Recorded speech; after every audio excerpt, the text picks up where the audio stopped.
Bom dia, boa tarde, queridos irmãos, aqui é Jorge Campos.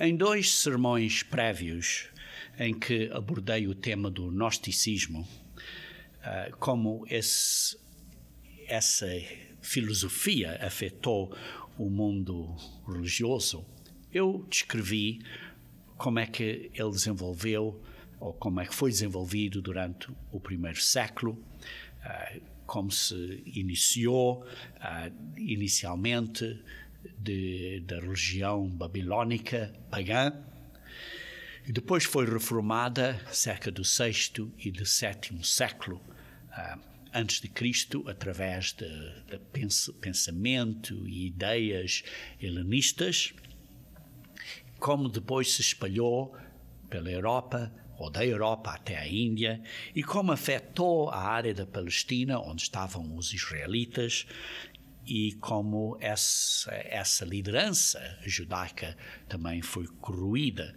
com esse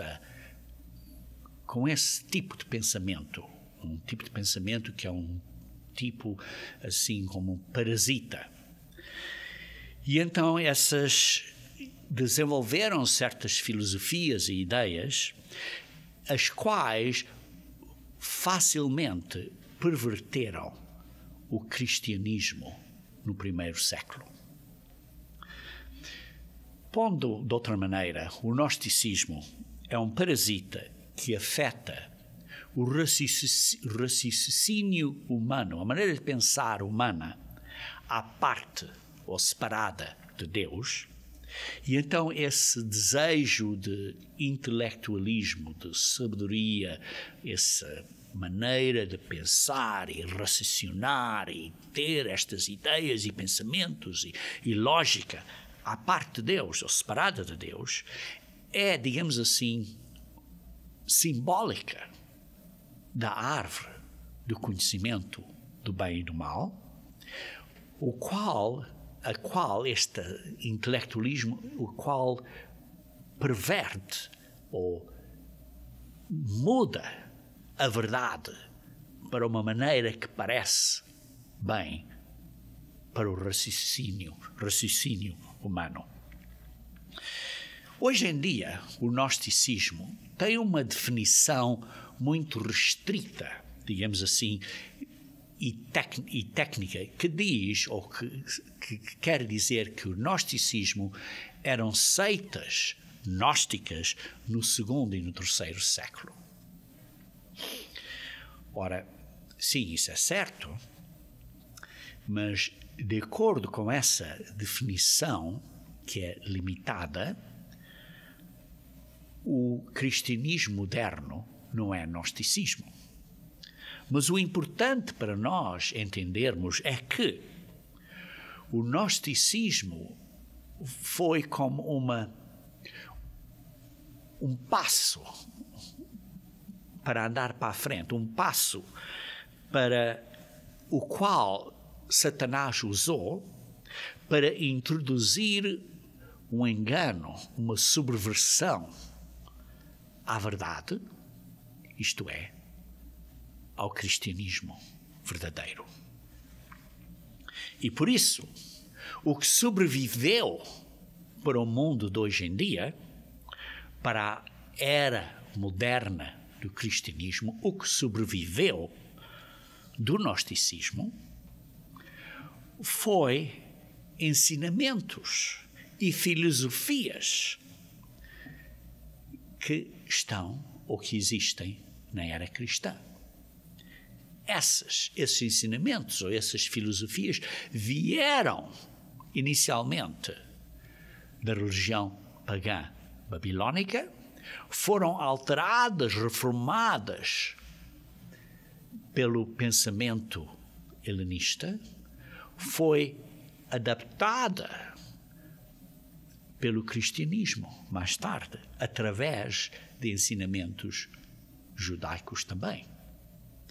E por isso, hoje, queridos irmãos, eu quero identificar simplesmente sete dos maiores ensinos falsos.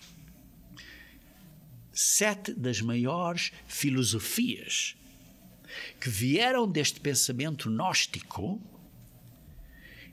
e algumas das quais estão profetizadas, que sobreviveriam até ao tempo do fim.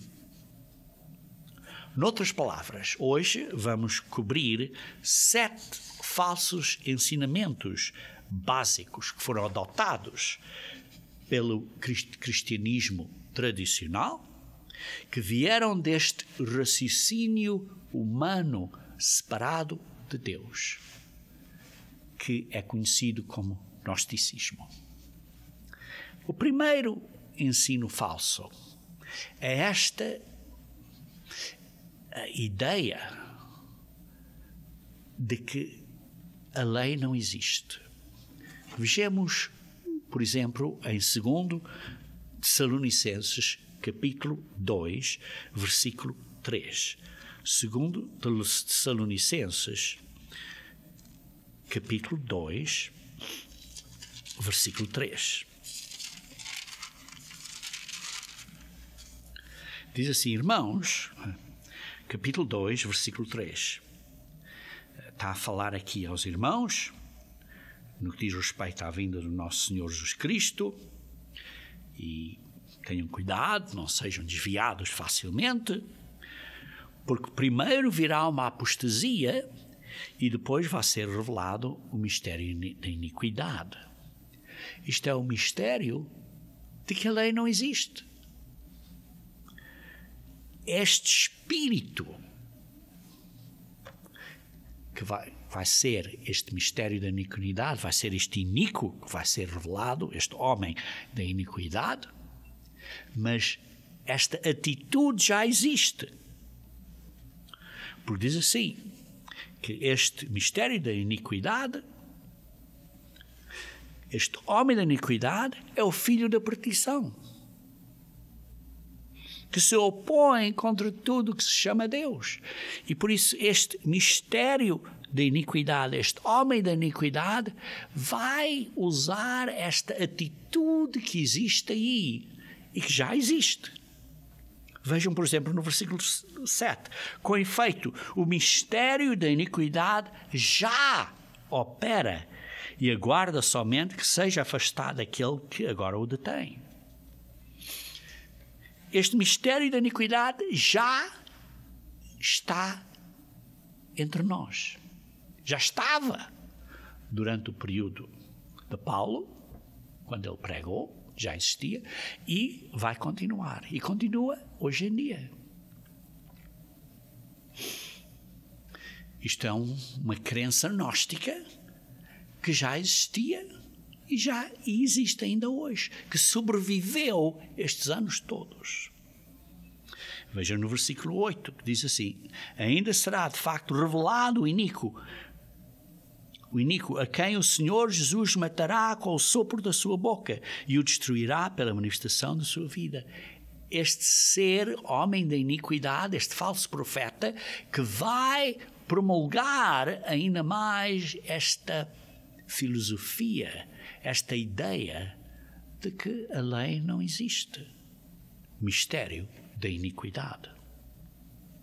E vejam o que Deus pensa disso. Porque diz, ora, o aparecimento iníquo é segundo a eficácia de Satanás, com todo o poder e sinais e prodígios da mentira, com todo o engano de injustiça. Engano de injustiça. Aos que perecem, por não acolheram o amor da verdade para serem salvos.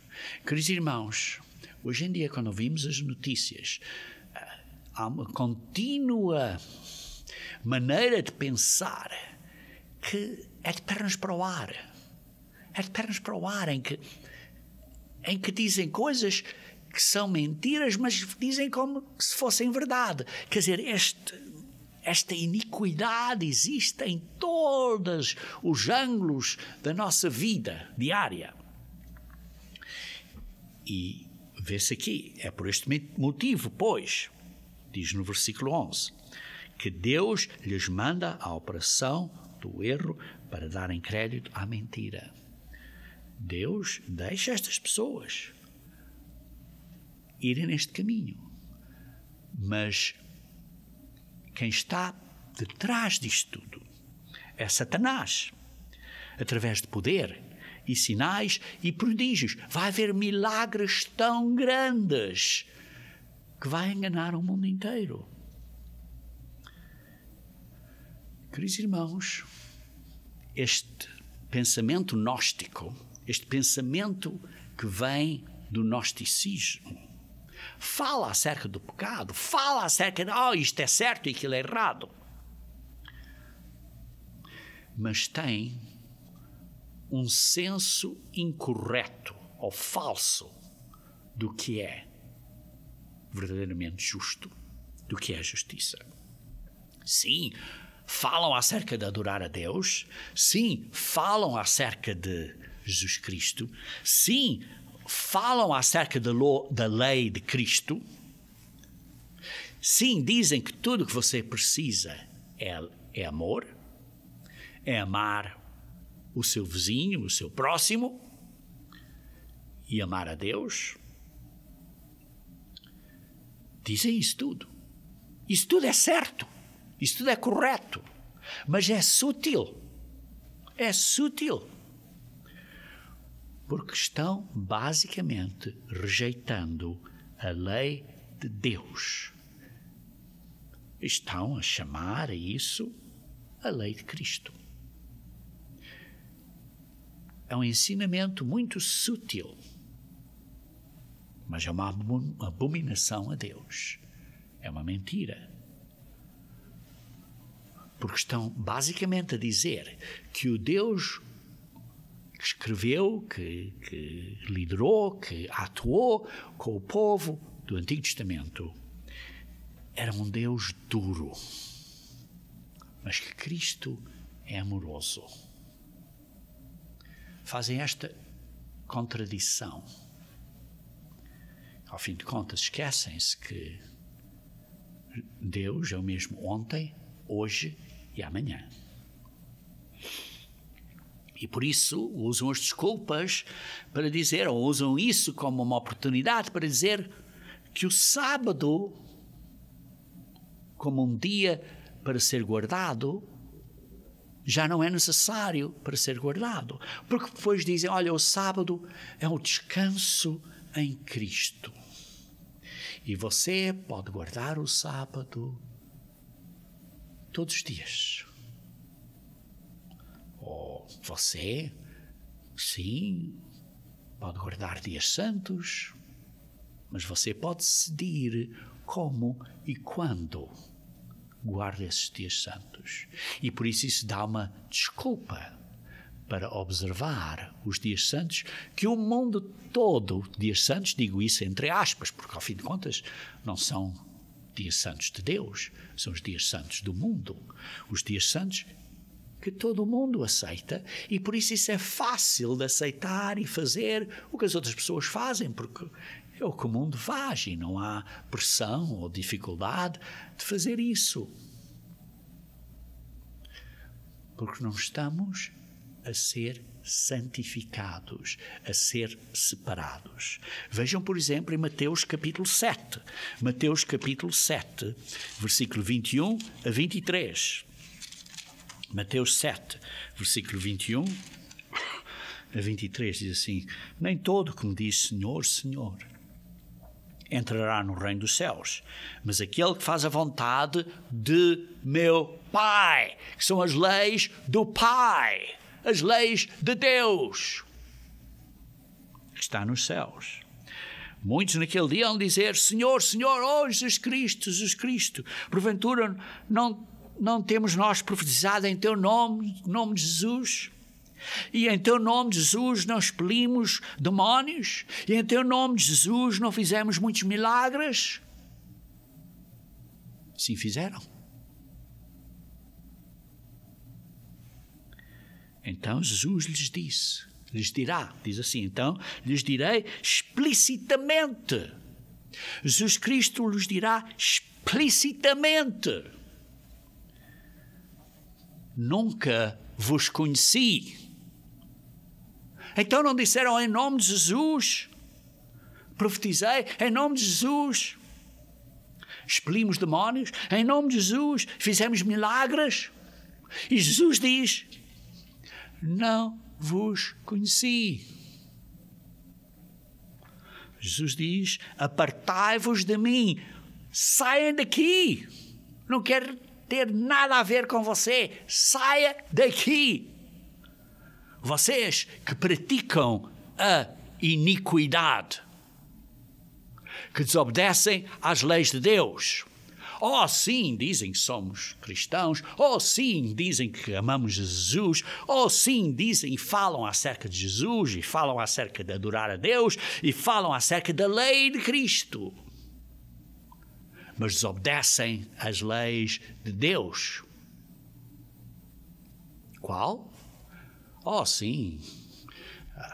Não devemos matar, não devemos cometer adultério, não devemos fazer essas coisas todas, mas isso tudo é relativo. O que é que isso quer dizer ou o que não quer dizer?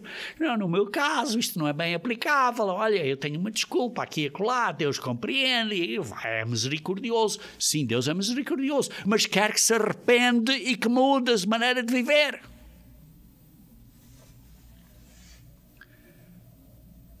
Mas estes falsos profetas aceitam a iniquidade, este mistério da iniquidade. Vejam também em 1 João capítulo 2. 1 João capítulo 2. 1 João capítulo 2. Versículo 3 e 4. Ora, sabemos que o temos conhecido e, por isso, se guardamos seus mandamentos. Aquele que diz, eu o conheço, e não guarda os seus mandamentos, é mentiroso. E nele não está a verdade.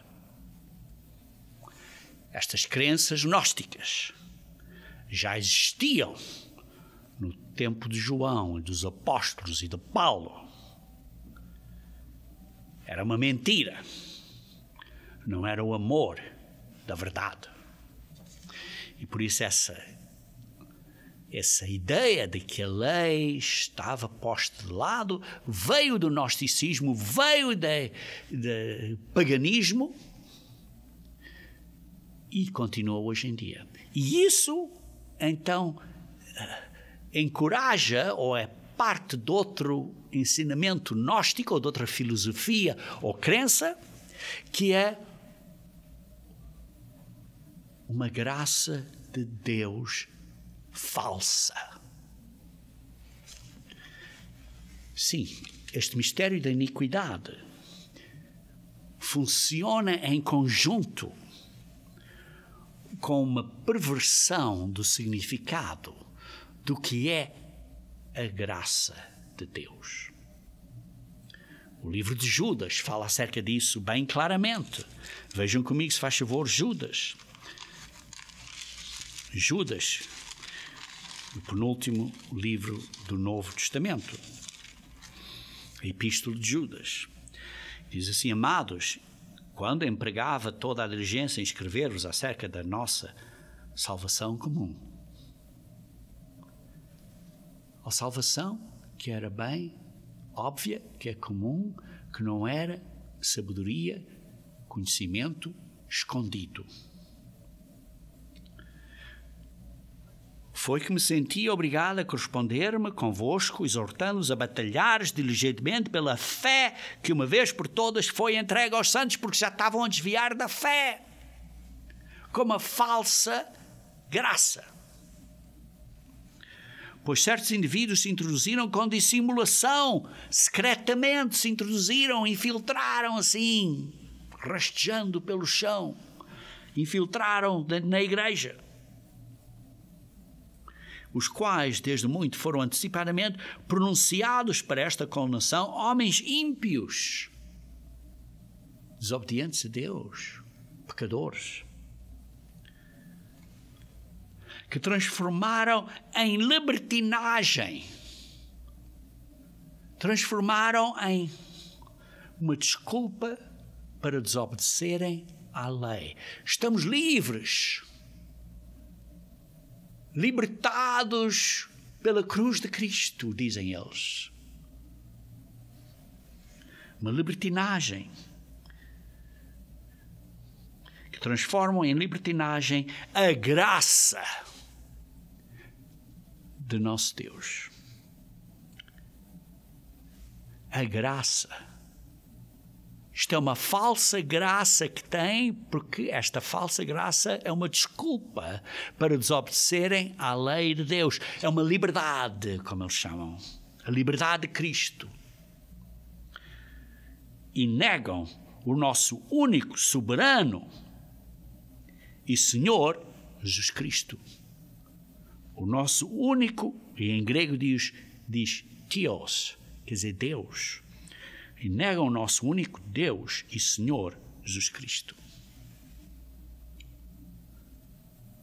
Queridos irmãos,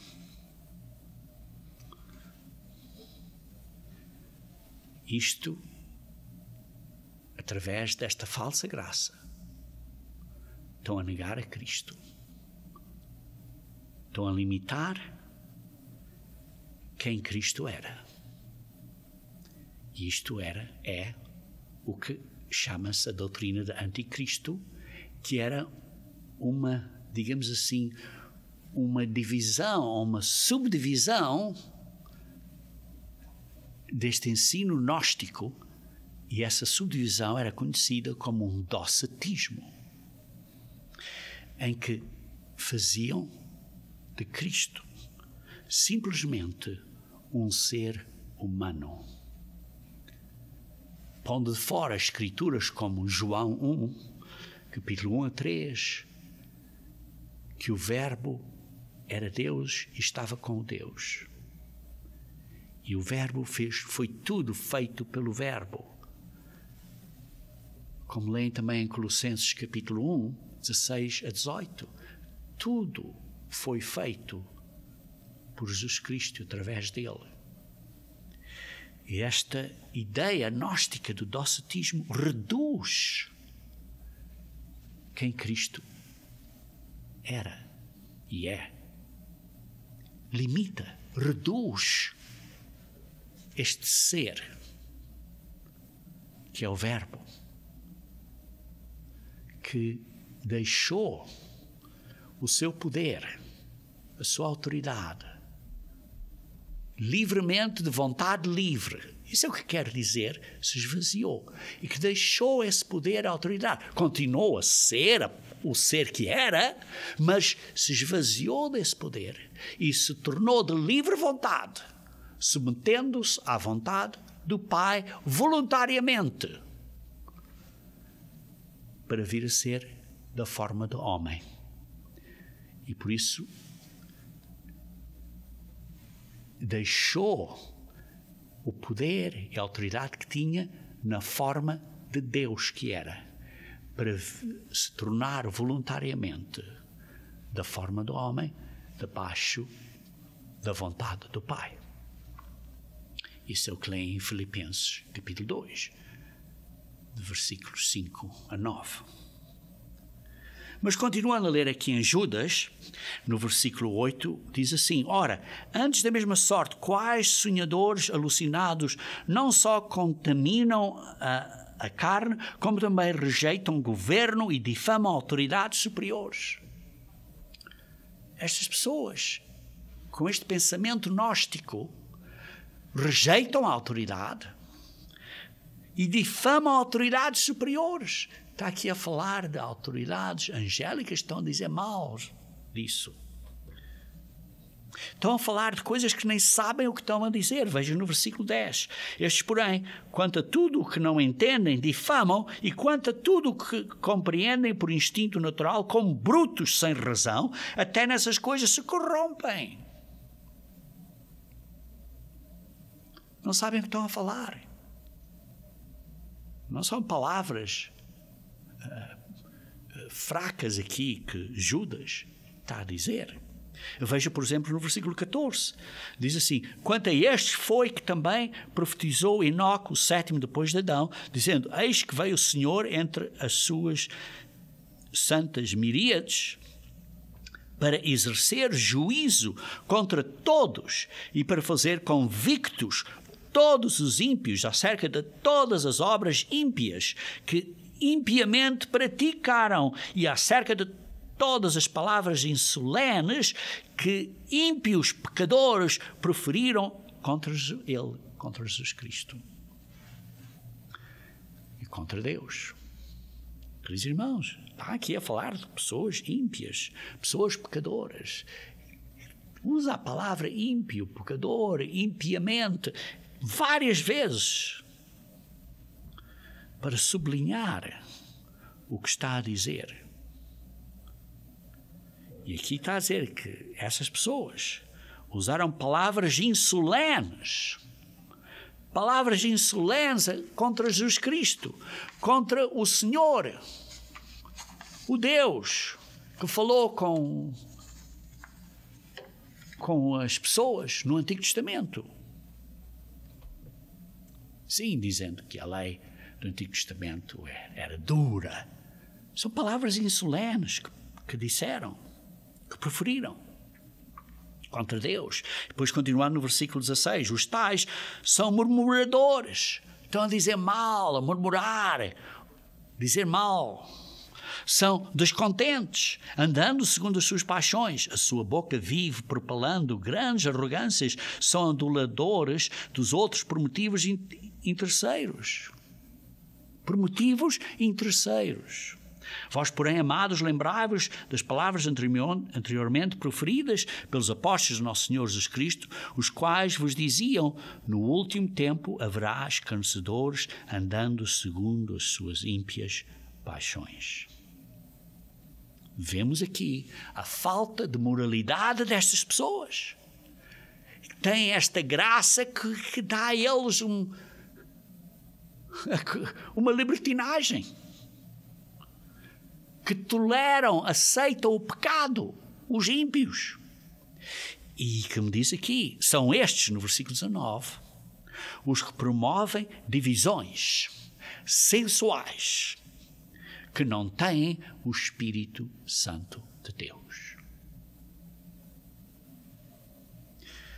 Veja como Pedro diz a mesma coisa em 2 Pedro capítulo 2. 2 Pedro capítulo 2. Segunda epístola de Pedro, capítulo 2. Começando no versículo 1. Assim como no meio do povo surgiram falsos profetas, assim também haverá entre vós falsos mestres, os quais introduzirão dissimuladamente heresias destruidoras. Estas heresias, estas filosofias, estas ideias gnósticas são destruidoras.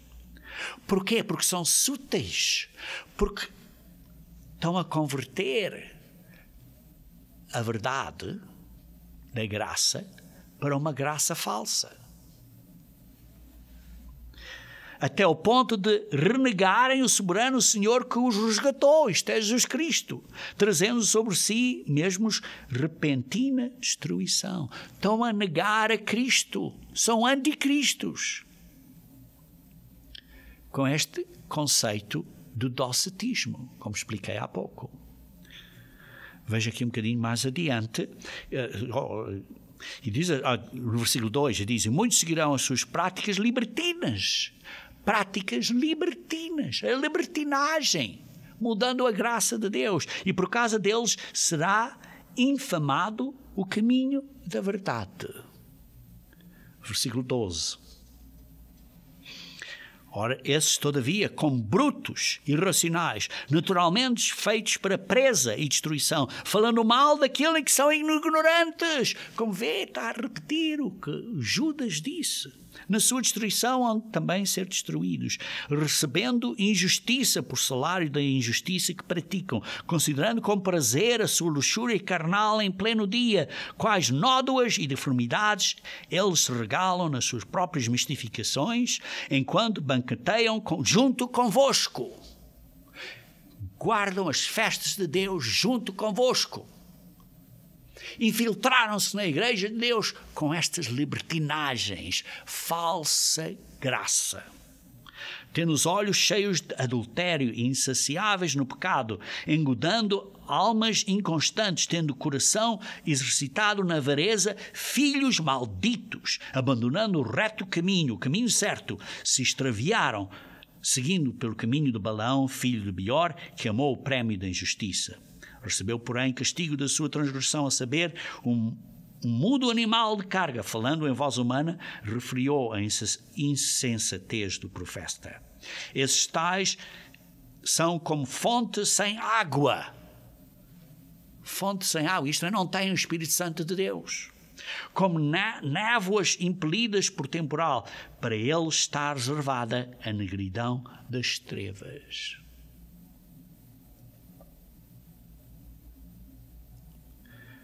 Não tem o Espírito Santo, queridos irmãos.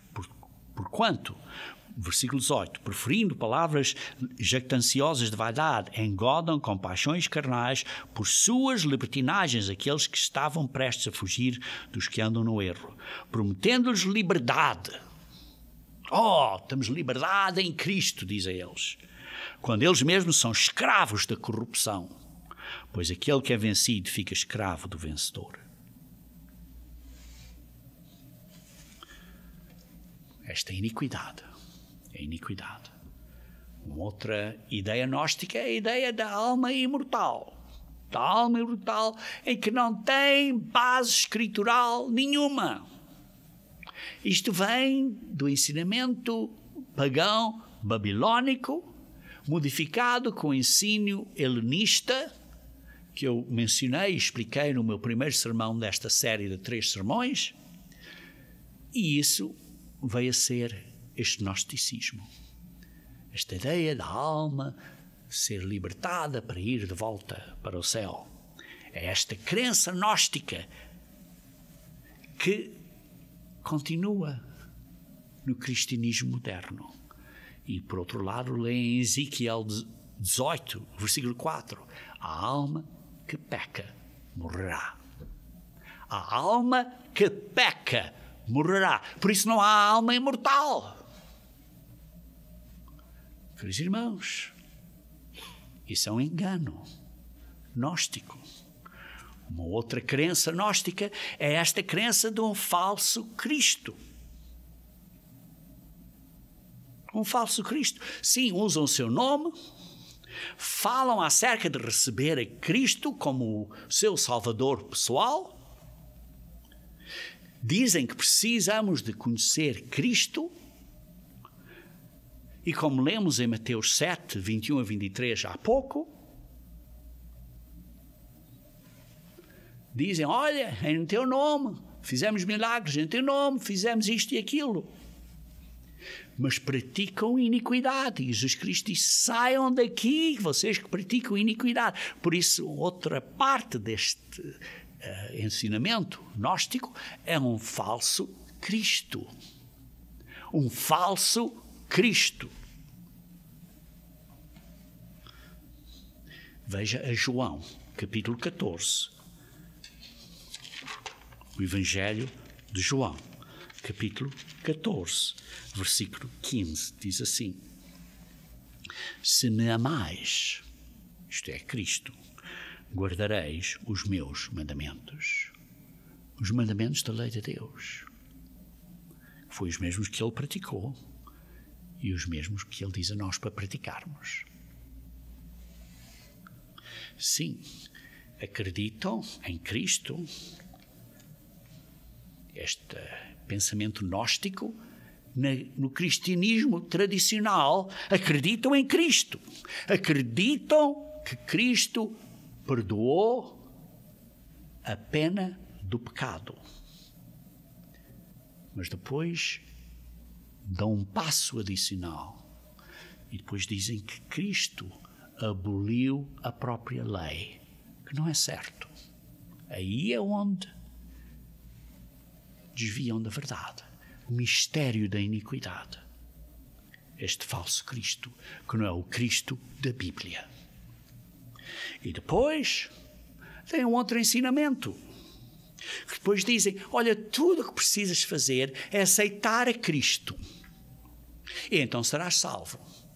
Esse ensinamento é um ensinamento de eterna salvação, digamos assim, ou de uma vez salvo, sempre salvo. E depois acusam, quando estamos a esforçar-nos para vencer as fraquezas da carne, acusam-nos a dizer que nós estamos a tentar ganhar a salvação, a tentar receber um ordenado para sermos salvos. Não, queridos irmãos, não. Uma vez que somos perdoados de fazer o pecado, não podemos continuar a fazer o mesmo pecado. Temos que parar.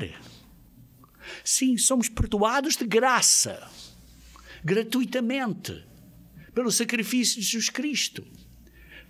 Mas isso é porque nós nos comprometemos agora a obedecer a Ele. E por isso temos que nos esforçar a obedecê-lo. Mas isso não quer dizer que esta obediência vai pagar pela nossa salvação. Não. Essa obediência é um resultado da graça de Deus, que fomos perdoados de graça, e por isso agora, como uma forma de gratitude e de compromisso, não queremos fazer mais esse caminho errado, ou seguir esse caminho errado. Esquecem-se de Hebreus capítulo 6, versículo 4 a 6. Porque Hebreus capítulo 6, Paulo aqui em Hebreus diz, capítulo 6, versículo 4 a 6, diz que o verdadeiro cristão pode falhar e ir para trás. E por isso diz que devemos nos esforçar para não cairmos para trás. Porque se caímos para trás, é impossível de sermos perdoados de novo. Isto é, se nós deliberadamente decidimos, vamos agora voltar para o caminho antigo, e fazemos esse segundo compromisso, andar de volta, voltar para o caminho errado, depois não há possibilidade de voltar para o caminho certo de novo, porque Cristo não é sacrificado duas vezes. É impossível, no versículo 4 de Hebreus 6 diz assim, é impossível, pois, que aqueles que uma vez foram iluminados e provaram o dom celestial, isto é, receberam o Espírito Santo de Deus e se tornaram participantes do Espírito, isto é, tinham o Espírito e praticavam, estavam a viver de acordo com a maneira de Deus, e provaram a boa palavra de Deus e os poderes do mundo vindouro. É impossível para esses agora caírem. Sim, é impossível outra vez renová-los para o arrependimento. Quer dizer, estava no caminho errado, como todos nós estávamos, agora arrependemos-nos, estamos no caminho certo, depois decidimos deliberadamente a ir para o caminho errado, é depois impossível voltar a decidir para ir para o caminho certo de novo. Porque Cristo não pode ser sacrificado segunda vez. Porque diz assim, visto que de novo estão crucificando para si mesmo o Filho de Deus e expondo à ignomínia. Não podem sacrificar Cristo duas vezes. Por isso, o ponto aqui que eu estou a dizer é que uma vez que você esteja salvo, não está salvo para sempre nesta vida, porque você pode falhar e pode ir para trás. Ora, não estou a dizer que você deva fazer isso, não estou a dizer que você pensa em fazer isso, estou simplesmente a dizer que esta ideia, que basta acreditar em Cristo e você está salvo. Não está salvo. Você tem que acreditar em Cristo, praticar, viver o caminho certo e manter-se e vencer até ao fim. Tem que continuar nesse caminho até ao fim. Não quer dizer que uma vez que você aceita Cristo no coração, já está salvo. Não, você, sim, está salvo deste caminho errado, mas agora tem que continuar para chegar à salvação final, isto é, vencer até ao fim, que é para depois, na ressurreição, você ser verdadeiramente salvo. Finalmente salvo.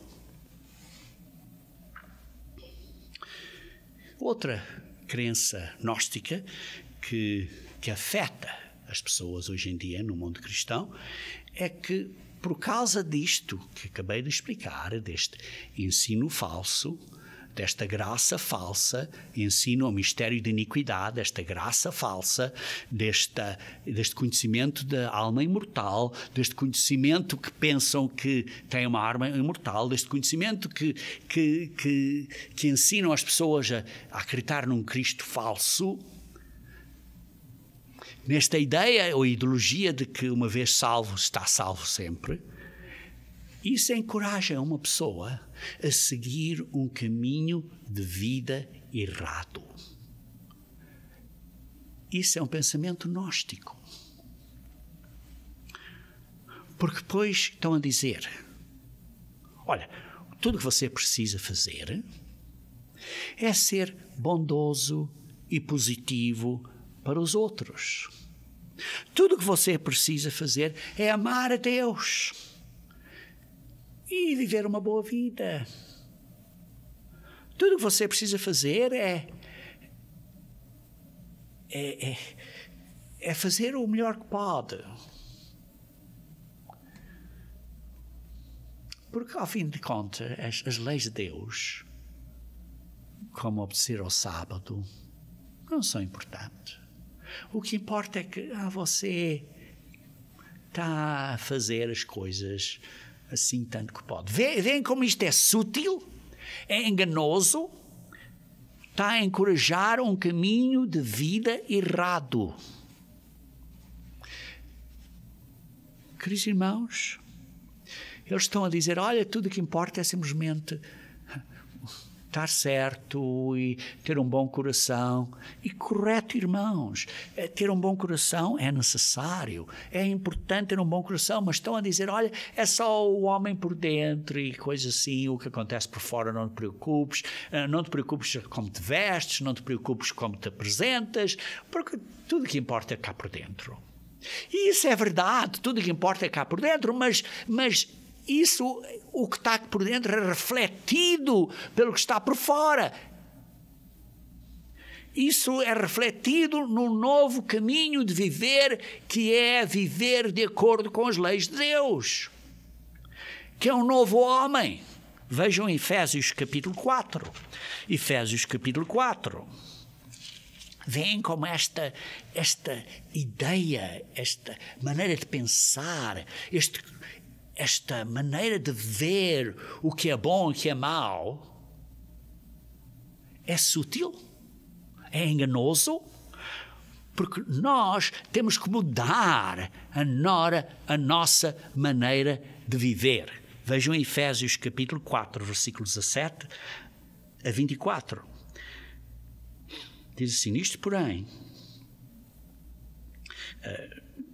a maneira que vocês andam como gentios na vaidade dos seus próprios pensamentos, nesta ideias intelectuais, filosofias, neste gnosticismo, que ao fim de contas, versículo 18, são obscurecidos do verdadeiro entendimento, alheios à vida de Deus, estão alheios a viverem como Deus quer que nós vivamos.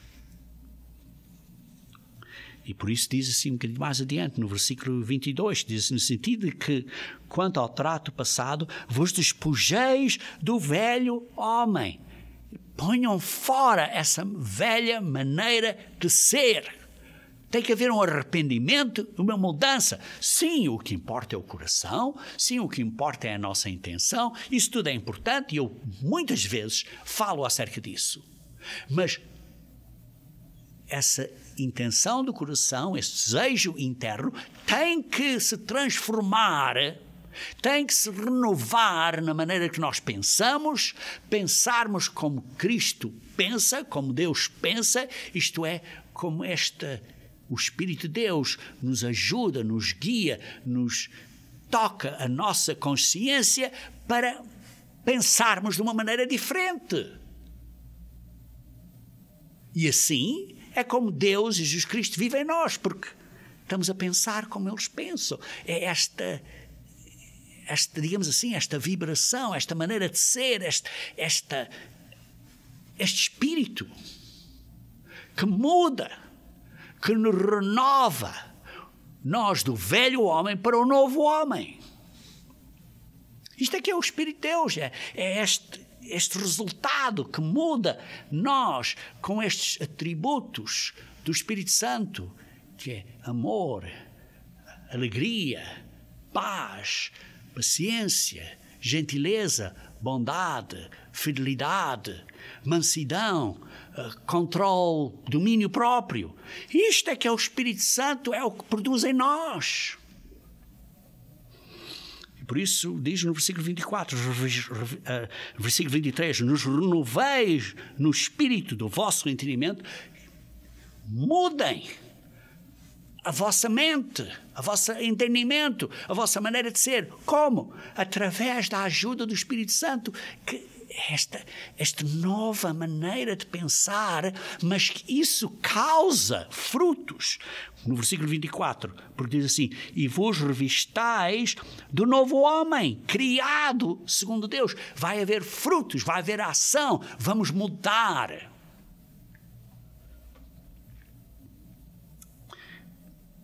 Revistais do novo homem criado segundo Deus em justiça e retidão, procedendo-os da verdade. Como diz os princípios principais da lei, Mateus 23, é a justiça. Praticar a justiça. E depois misericórdia, e depois andar em fé nesse caminho. Mas temos que mudar internamente na nossa mente.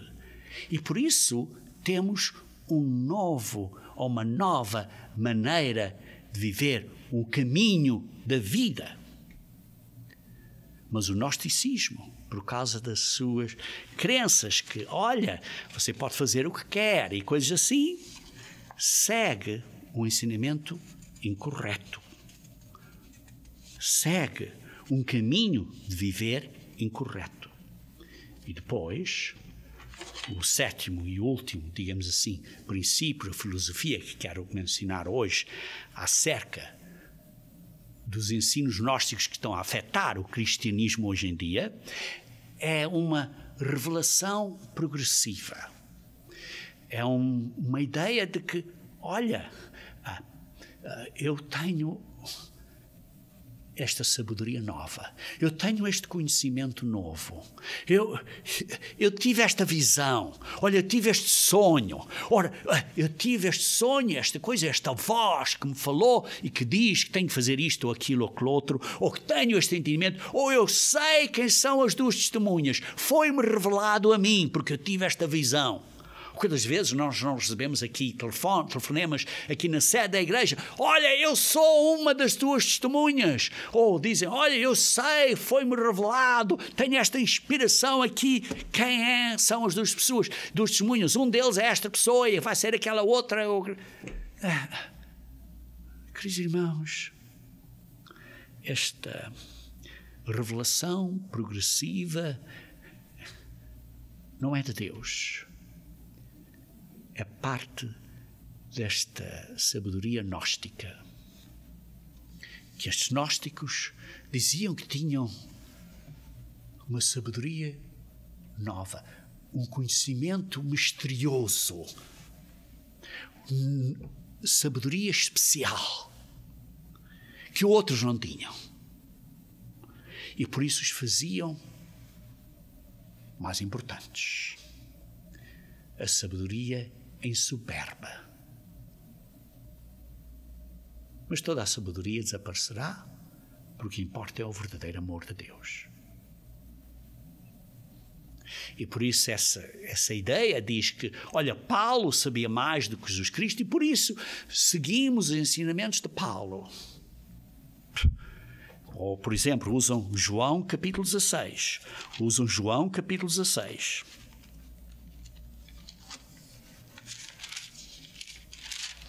versículo 13. E diz assim: por quando, porém, vier o Espírito da verdade, ele vos guiará a toda a verdade. E por isso estão a dizer: olha, eu tenho verdade nova, porque o Espírito me revelou. Queridos irmãos, o que está aqui a dizer é que quando você recebe o Espírito de Deus, você vai entender as palavras que estão aqui escritas. Não é uma revelação nova que você recebeu.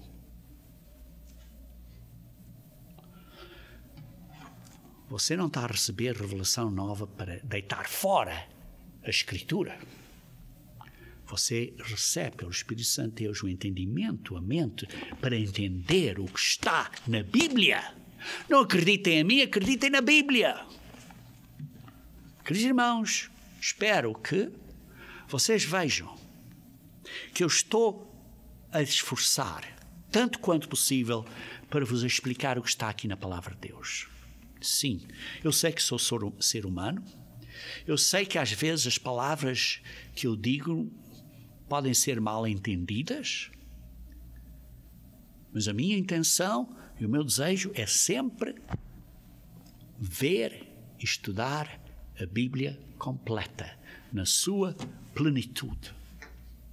Sim, às vezes uma palavra pode ser interpretada fora do contexto e vocês podem entender uma coisa diferente. Mas queridos irmãos, não acreditem em mim, acreditem na Bíblia.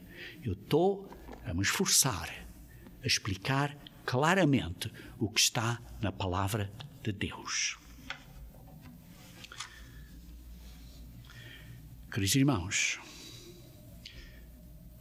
o ensino gnóstico é um daqueles em que diz que, olha, tiveste a nova revelação, tiveste a nova visão, tiveste sonho, tiveste aquilo que outro. Deus me revelou isto. Não está revelado às outras pessoas. Eu sou uma pessoa tão importante que Deus me revelou. Queridos irmãos, não é isso. Não é isso. Queridos irmãos,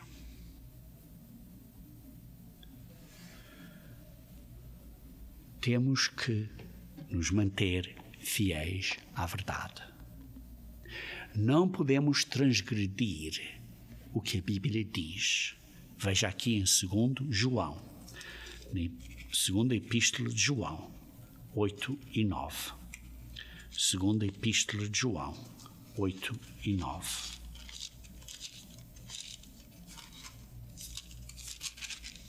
Segunda epístola de João, 8 e 9. Diz assim: acautelai-vos para não perderes aquilo que temos realizado com esforço, para que receberes completo galardão. Porque aquele que ultrapassa, aquele que vai além da doutrina de Cristo, aquele tem as suas ideias e a sua revelação especial, além do que está aqui na Bíblia, e que nela não permanece nesta doutrina de Cristo. O que permanece na doutrina, esse tem tanto o Pai como o Filho. Acautelai-vos. Não podemos pôr mais nem tirar da Bíblia, como diz ao fim do livro do Apocalipse, capítulo 22, versículos 18 e 19. Queridos irmãos, hoje em dia, eu identifiquei 7 das grandes doutrinas, ou ensinamentos, ou filosofias gnósticas que afetaram ou afetam o cristianismo tradicional de hoje em dia, que basicamente é como se fosse um parasita a destruir a verdade, debaixo da desculpa que é de conhecimento do bem e do mal. Queridos irmãos, eu descrevi como esta ideia gnóstica é parte desta ideia de que a lei já não é necessária. Isto é, este mistério da iniquidade. descrevendo por causa disso uma graça falsa. Olha, são salvos de graça e por isso podem continuar a fazer o que querem. Tem esta ideia de que a alma vai para o céu e que a alma é imortal. Tem esta ideia de um Cristo falso. Tem esta ideia de que uma vez salvos, serão sempre salvos. E tem esta ideia de um caminho falso de vida. Tem uma ideia de uma revelação progressiva. Queridos irmãos, cuidado, acautelai-vos, porque Satanás tem muitas ferramentas e ciladas para enganar a você, enganar a mim, para nos enganar. E ele está à espera pela mais pequenina oportunidade, a mais pequenina brecha que você deixa a porta aberta. E ele vai entrar nessa brecha e puxar e abrir e abrir e abrir e desviar você do caminho. Queridos irmãos, mantenha-se fiel até ao fim. Ame a verdade. A verdade, a palavra de Deus é a verdade. Cuidado com as ciladas de Satanás, com estas ideias gnósticas. Mantenha-se fiel até ao fim.